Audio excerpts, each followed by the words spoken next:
Hey everybody, this is Threshold Training's at-home workout of the day for Tuesday, March 25th, 2020. So, we have two different parts to our workout. The entire workout essentially is all about overhead stability and control. So, what we're going to start off with is an every minute on the minute. For 9 minutes, we're going to do 3 movements. Each movement is going to be done in a 60-second interval. If you complete all the required work within that 60-second interval, you take the rest of that 60-second interval as rest, and then you move on to the next movement. So, looking at this side of the board, again, we're going to go for a total of 9 minutes. We'll go through number 1, number 2, and number 3 times through. On the first minute, when the clock goes, we're going to do 4 per arm of a half kneeling dumbbell strict press. Okay, we're going to do 1 arm at a time, so we'll do 4 on one side, 4 on the other. The second minute, okay, so from the first to the second minute, we'll do 12 to 15 chair dips. And then from minutes 2 to 3, we'll do 8 wall slides. After that third minute, we'll go back to number 1, number 2, number 3, and so on and so forth until we hit the total of 9 minutes. So movement-wise, okay, half kneeling strict press. Okay, we're going to start with a dumbbell.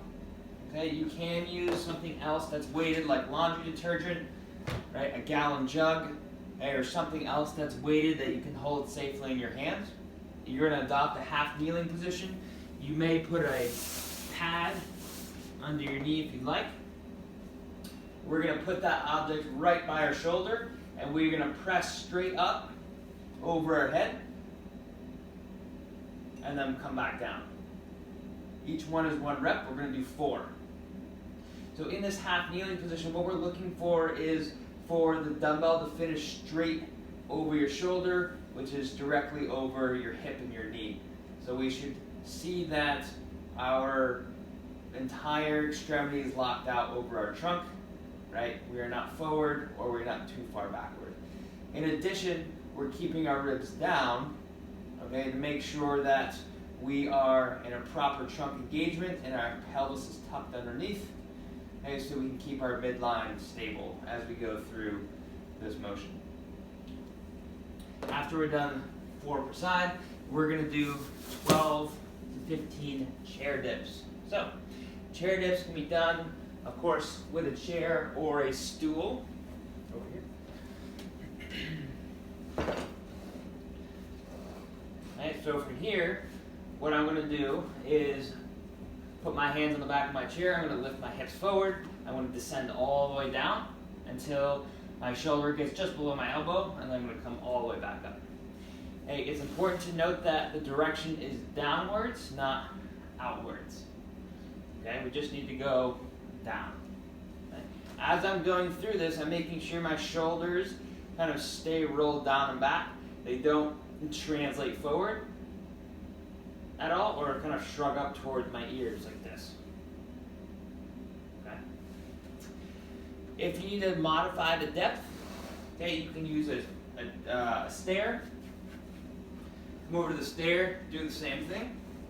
Okay, and you can dip all the way down to the floor. Okay, your hips will meet the floor before your shoulder gets below your elbow, and then you can press right back up. Okay, that works. Then we're going to move to 8 wall slides. So if we imagined that my wall was built right here, I'm going to put my hand, elbow on the wall. I'm going to then slide up and keep that relationship and contact between my hands and my elbow against the wall as I slide up and down. I'm going to do it on both sides. If this is a challenging position for you to get into because your shoulders might have restrictions, then you can do 1 arm at a time. You can even hold the other arm out so you can put this shoulder on a little bit of slack as it goes up and down. If you do it this way, you can do 8 on one side and then 8 on the other side. So once we're done 9 minutes of this work, we're going to complete part B. Part B is our conditioning portion for the day. You are going to complete the following body of work for time. You are going to go back and forth between 2 movements, the dumbbell snatch and the overhead dumbbell reverse lunge.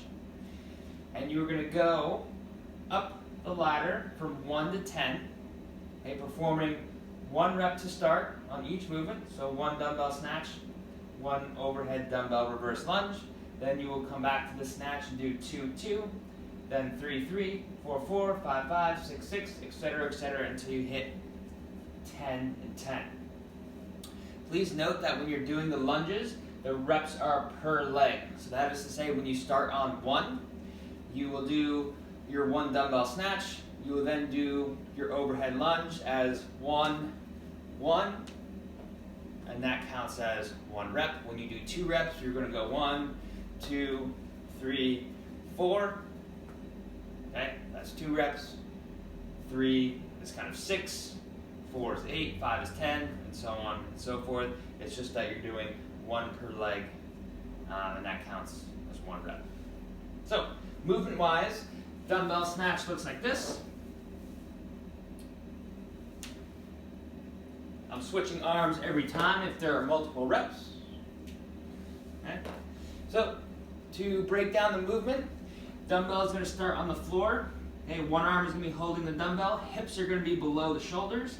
You're going to maintain a flat back position, okay, as the dumbbell is lifted off the floor by pushing down through your feet.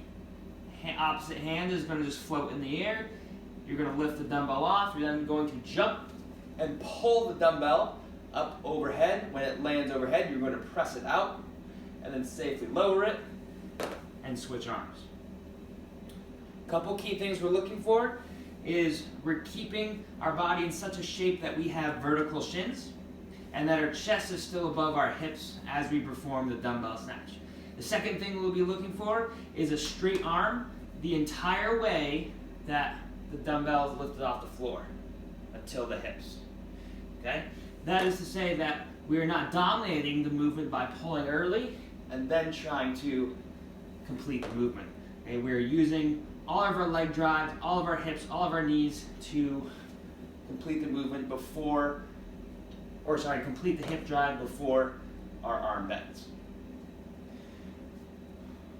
Once we have the dumbbell up in the air, we've done all our snatches, we're going to do our overhead lunges. So, in this position, we are going to perform the lunges in a reverse manner.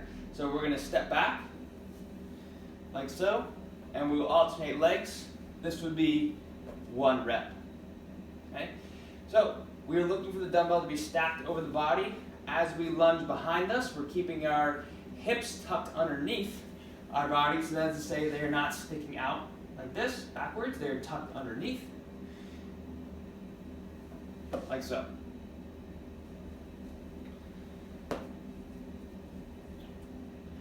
Alright, so, other things to mention. This workout can get pretty fatiguing based on the overhead movements. If you find that your form is being sacrificed to the point where we're losing our metabolic stimulus, you may perform dumbbell swings or kettlebell swings in lieu of our dumbbell snatch. Okay? If you don't have a dumbbell, okay, to either snatch or swing, that is fine. You could use a weighted backpack and do swings that way, or you could even do a snatch that way. So this is my weighted backpack. I could snatch with both arms, and then I can keep it overhead for my lunges, backwards. Okay, so either of those works. The Detergent could work too. I could snatch, and I could lunge with it overhead. Okay, those are acceptable substitutes. Okay, those are acceptable movements as well. Okay, we don't necessarily have to do the movements that are on the board. If an overhead position is too difficult for you to hold and stabilize weight with, and we're starting to bend the elbow, or we're starting to get too wobbly as we go down, let's bring that weight to the front rack, where you can hold it with 1 arm, or if you want, you can hold it with 2 arms. If we need to go even further, we can hold it by our side as we perform our reverse lunges. If lunging with weight is too challenging in of itself, okay, we can do no weight reverse lunge or no weight overhead reverse lunge. That is fine. Okay? So our stimulus is going to be a higher intensity stimulus for today. So we're looking for a variation that you can do multiple reps at a time without losing form. So that is Tuesday's workout for your at-home workout by Threshold Training. Have fun and yeah, give it a go. Really attack it. It's gonna be good.